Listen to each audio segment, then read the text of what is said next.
Chapter 7. The Lighthouse Lever.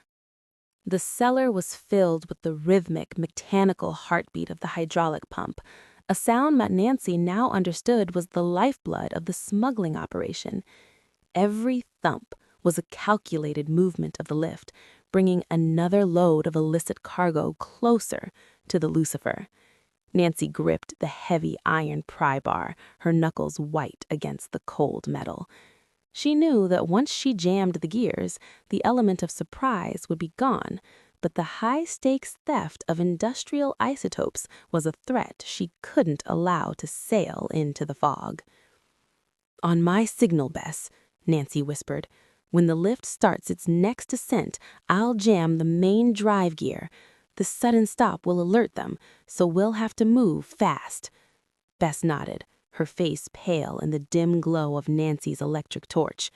The air in the cellar felt heavy, charged with the ozone scent of the laboring machinery and the briny dampness of the rising tide.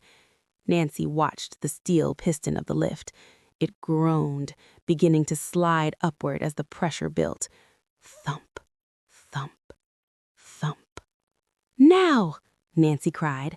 She lunged forward, thrusting the iron pry bar into the primary mesh of the bronze gears. There was a sickening screech of grinding metal, a sound that seemed to vibrate through the very foundation of Whaler's watch. The hydraulic line hissed violently, and the lift shuddered to a violent halt, stuck midway between the cellar and the sunroom. "What was that?" a muffled voice roared from above. It was Arthur.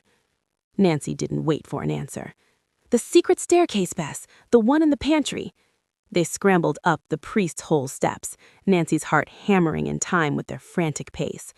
They emerged into the kitchen just as heavy footsteps thundered across the sunroom floor toward the jammed mechanism.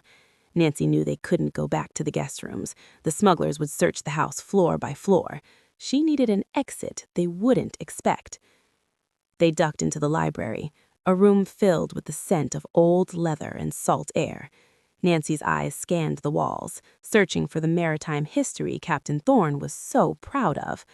Her gaze landed on the fireplace mantel, where a series of intricate wood carvings depicted the lighthouses of the Maine coast.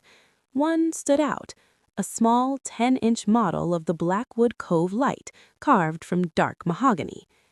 Nancy remembered a detail from the captain's letters. The light always guides the way home.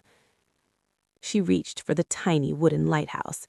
Most of the carvings were fixed to the mantel, but this one felt different. It was polished, smooth, the wood worn down by years of invisible hands. Nancy grasped the miniature tower and twisted it clockwise. With a soft, mechanical click, the back of the fireplace didn't just open, it pivoted. A section of the chimney breast, stones and all, swung inward on a hidden iron hinge. Behind it lay a narrow, stone-lined chute that disappeared into the darkness. "A smuggler's slide," Nancy breathed. "It must lead to a secondary escape route near the cliffs." "Nancy, you can't be serious," Bess whispered, staring into the dark hole. "It looks like it drops straight into the Atlantic." "It's our only chance, Bess. Arthur and Clara will be in this room in seconds." As if on cue, the library door handle began to rattle. Nancy grabbed the leather logbook from her waistband, ensuring it was secure, and stepped into the chute. "Keep your feet tucked in." Nancy let go. The slide was smooth, worn slick by decades of use. She plummeted nearly 30 feet in total darkness, the air rushing past her ears until she hit a pile of dry, springy kelp at the bottom. A moment later, Bess tumbled down beside her, breathless but unhurt. They were in a hidden alcove, a natural cave formation reinforced with timber beams. It was the nerve center of the operation. Shined by the beam of Nancy's torch, the alcove revealed a sophisticated shortwave radio setup and a secondary hydraulic control panel.